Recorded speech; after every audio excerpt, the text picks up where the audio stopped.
Èkó lọ sí ìlú Ìjẹ̀bú Òde ní ìpínlẹ̀ Ògùn níbi tí arákùnrin Àjùmọ̀kọ́ Gbénga ti ń gba ìtọ́jú ní ilé ìwòsàn.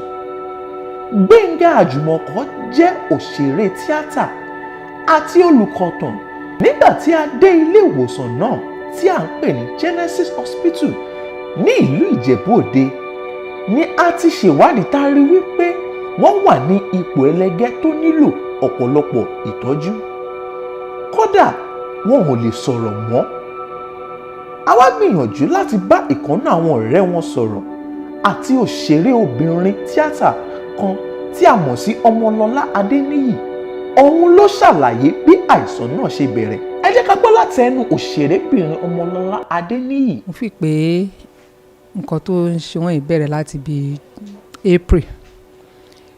So from January ni wọ́n ti ń complain àwọn kankan. He's a colleague and he's a friend. Ọ̀rẹ́ mi ni wọ́n, colleague mi dẹ̀ ni wọ́n. But we're very very close. So wọ́n complain nípa àwọn kankan fún mi nígbà yẹn tí mo ní kókè kan lọ rí doctor. So wọ́n ní doctor kan tó máa ń attend sí wọn. So he went to go and see the doctor. So wọ́n á fún wọn lóògùn and all that. So he travelled to Ìlọrin. Wọ́n sọ pé ó rí àwọn pé àwọn lọ ṣiṣẹ́ kan ní Ìlọrin náà fi lọ sí Ìlọrin. So Ìlọrin yẹn lèmi náà wà lọ mọ́ ní ẹni tó tiẹ̀ lọ Ìlọrin láti bí ìjọ ẹ̀ jẹ́ kí n tiẹ̀ lọ wò ó. Ọjọ́ tí mo máa débẹ̀ náà sọ fún mi pé ẹni yìí ṣubú lánàá pé ká ní irú àná yẹn ni mo wá gan ni àwọn gan náà ń sọ̀rọ̀ bọ̀ ọ̀rọ̀ yẹn ó kò jágere pé ká ní irú àná yẹn ni mo wá táwọn wí ìkọlà màmá wípé condition tí wọ́n wà ní Olúwa ṣeun gbà tọ́lọ́run tẹ̀ tí wàá gbàkóso. So before I left that Ìlọrin, I was supposed to leave Ìlọrin on Monday. So mo wá wò pa jẹ́ kí n tún lọ wò wọ́n lẹ́ẹ̀kan sí. So on getting there ni mo rí pé mi ò bá wọn. Níbo ni wọ́n lọ? Wọ́n ní àwọn tiẹ̀ lọ wọ́n lọ sí hospital lọ gba abẹ́rẹ́. Mo ní abẹ́rẹ́ ìgbà wo náà lọ náà ni ìkan náà àwọn tó wà níbẹ̀ wá ní Àtànà náà ti rush wọn lọ sí hospital. Mo ní Àtànà. Ó dà níbo ni hospital náà? Wọ́n bá júwe ibẹ̀ fún mi. Ìgbà tí mo máa débẹ̀ ọ̀tọ̀ nìkan tí mo bá rí pé wọn ò lè sọ̀rọ̀. Gbénga kí ló ṣẹlẹ̀? Wọn ò dáhùn. Làwọn èèyàn ní Àtànà tó ti wà níbi pé wọn ò sọ̀rọ̀. Ṣé eré ni àwàdà ni? Bá ní òkè o. Èmi ń lọ sí Èkó lọ́la. Mo kàn ní kí n wá wò yín ni o. Nǹkan tó wà lọ́wọ́ mi mo múlẹ̀ fún àwọn tó wà pẹ̀lú wọn nílọrin yẹn pé ẹ gbà kẹ́ máa tọ́jú wọn. So ìgbà tí mo wá délé fọ́tò wọn tí mo yà máa wò pé ẹni yìí pẹ̀lú condition tó wà yìí èmi ò máa rò pé nǹkan kékeré ni. So Alhaji Bama àwọn náà wà pẹ̀lú wọn nílọrin yẹn. Àwọn ni wọ́n mo máa ń pè wọ́n. Ṣùgbọ́n tó máa dijọ́ kẹta mo ní ṣé wọ́n ti sọ̀rọ̀, wọ́n ní wọ́n ti sọ̀rọ̀. Mo ṣe ní ẹ wá. Mo bá send fọ́tò yẹn sí gbogbo àwọn tí mo mọ̀ tó jẹ́ ọ̀rẹ́ wọn tó jẹ́ ọ̀rẹ́ tí mi náà tí mo mọ̀ pé wọ́n mọ̀ wọ́n. Mo send ẹ̀ sí wọn lórí WhatsApp pé this person is sick o, seriously sick. Pé so lára àwọn tí mo wá sọ fún yẹn náà ni wọ́n ní bóyá ká create WhatsApp group kí àwọn èèyàn lè gbọ́ sí i. Mo ní òkè. Mo dẹ̀ pé Alhaji pé nǹkan báyìí ni mo rò ẹ ṣe jẹ́ ká create WhatsApp group ká tiẹ̀ sọ fún àwọn èèyàn láàrin ara wa tàbárí nǹkan tá lè fi assist wọn. So we eventually created the WhatsApp group. Ọjọ́ yẹn gan mi tiẹ̀ mọ̀ mo ní mi ò mọ̀ bó ṣe ń create ẹ o.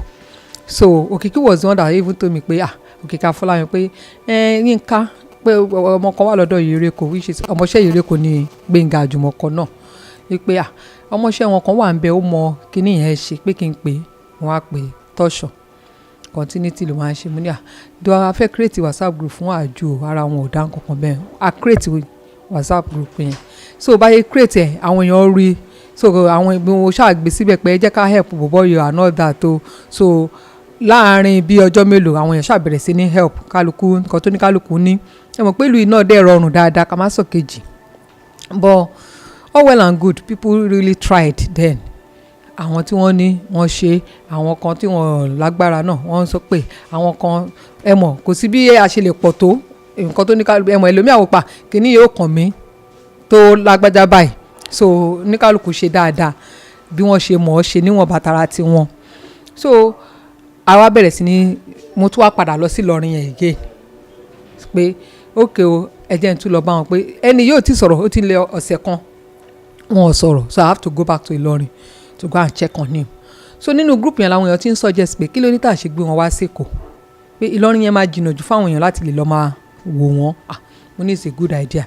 Ọgbà tí mo dé Ìlọrin for that 1 week náà wọn ò sọ̀rọ̀, so mo ya fọ́tò wọn, mo snap ẹ̀, mo fi sórí group yẹn pé kí àwọn èèyàn lè rí condition tí wọ́n wà, so wọn ò sọ̀rọ̀, wọn ò lè rìn, so mo ṣáà lò bí 1 week kan bẹ̀ kí n tó tún padà. So ìgbà tí mo wá délé pé ẹ jẹ́ ká wá bẹ́ẹ̀ ni ṣe máa wá sí tòsí tí àwọn yòókù wa máa lè ní àǹfààní láti rí wọn. Ìlọrin jìnnà lóòótọ́ láti lè sọ pé wọ́n fẹ́ lọ wò wọ́n, so we started preparing how to moving back to Lagos. So mo lọ rí doctor yẹn ní Ìlọrin, mo bá wọn sọ pé kí lè advice wa lórí condition ìyẹn. Doctor yẹn ló wá jẹ́ kí n mọ̀ yìí pé wọ́n ní severe hypertension nígbà yẹn, pé wọ́n dẹ̀ ní diabetes, pé ó ti wá affect kidney wọn méjèèjì. That is where I got shocked pé so nǹkan tó báyìí ni nǹkan tó ń ṣẹlẹ̀. Ó dáa, kí lè advice wa náà wá ní òkè pé àwọn máa ní ká lọ sí teaching hospital, ibẹ̀ ni wọ́n ti máa rí good treatment. Mo ní káàbúrò wọn yẹn pé nǹkan tó bá ń ṣẹlẹ̀ I was calling every now and then. Kí ni wọ́n sọ?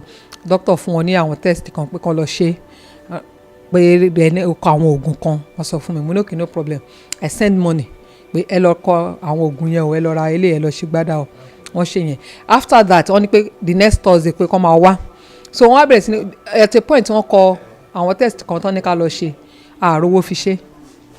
We stand still, kò sí nǹkan kan tá a lè ṣe, there is no money. That is when mo bẹ̀rẹ̀ sí ní pé àwọn èèyàn pé okay gbà tán kọ test fún wa pé tá a bá ń bọ̀ ní the next time at the next appointment pé ká mú result wa. We couldn't do the test torí kò sówó. Ọ̀dọ̀ àbúrò wọn ni wọ́n wà, ẹni tí kò gba treatment yẹ pé oògùn tán ní ká rà àròwó rà débi pé ó máa lè lo normal dose tó yẹ kó lò, oògùn ò pé, kò sí treatment. So the next appointment they keep missing the appointment, wọn ò lè lọ because kò sí nǹkan tó fẹ́ lọ ṣe, oògùn tán yìí nìkan ra wọn ò tí ì rà. So àwa bẹ̀rẹ̀ sí ní miss àwọn appointment láti rí doctor. Gbogbo time yẹn ó máa faint, àbúrò ẹ̀ máa pè mí pé wọ́n tún ti ṣubú o, wọ́n ti gbé wọn lọ sí hospital, màá tún máa bọ̀. So ìjọ kan wọ́n faint bẹ́ẹ̀ tó yẹ pé one Sunday wọ́n láti rush wọn lọ sí nearby hospital. That nearby hospital like joke like play, wọ́n tún lọ second bẹ̀. Gbogbo ìtàn sọ wọ́n ti ń gbẹ̀jẹ̀, wọ́n gbẹ̀jẹ̀ méjì ní the first hospital, wọ́n tún gbẹ̀jẹ̀ ń bí náà because as at the time tá a máa gbé wọn dé Ìṣàgàm ní Ìdẹ̀ra hospital yẹn, his blood was 21% tí wọ́n ṣe fún wọn gbà yẹn. So every now and then bó ṣe ń pè ní ìgbà tó wá tó stage kan the last time tí wọ́n pè mí pé àbúrò ẹ̀ bẹ̀rẹ̀ sí ní ké pé ohun mọ̀ nǹkan tó ń ṣẹlẹ̀ o, ẹ̀gbọ́n wọn lè máa lórí phone. Even despite the fact that I was so strong, ṣé mo tún sáré kúrò nílé pé kí n tún máa bọ̀ ń Ṣàgàm. Mo wá dé Ṣàgàm lọ́jọ́ náà pé we can't be watching this man like this, he will just die. So what is the point? Tó bá kú tán tá bẹ̀rẹ̀ sí ní wọṣọ dúdú. Okay, maybe I should shout out to the world if they can help us because we never can tell. Mi ò mọ Ọbásanjọ́ rí, mi ò mọ Buhari rí, mi ò mọ Jagaban rí. So I don't know anybody to go and talk to. The only means that I can get to these people that can help is to go on social media. Because tí mo bá rò pé nítorí pé mi ò fẹ́ lọ síbẹ̀, ó ti di common thing tí àwọn èèyàn máa ń ṣe. I don't like it a bit. Me, I don't like it personally. I don't like it. I'm an artist but not social person like that. Pé kí n máa lọ sórí social media kí lọ máa create, kí lọ máa ṣe drama, kí lọ máa ṣe stunt. I don't.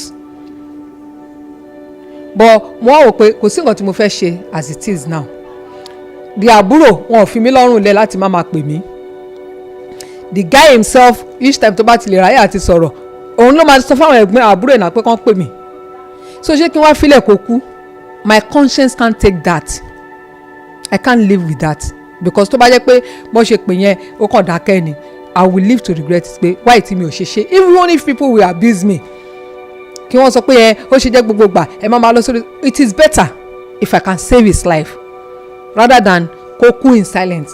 We are talking about life. Ìṣe nǹkan tí èèyàn mú síbi kan tí èèyàn ní duplicate tó máa lọ padà mú. So seeing him in pain is enough káwá filẹ̀.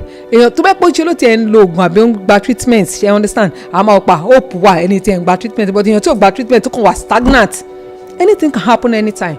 Kidney wọn yẹn ti wà severely damaged.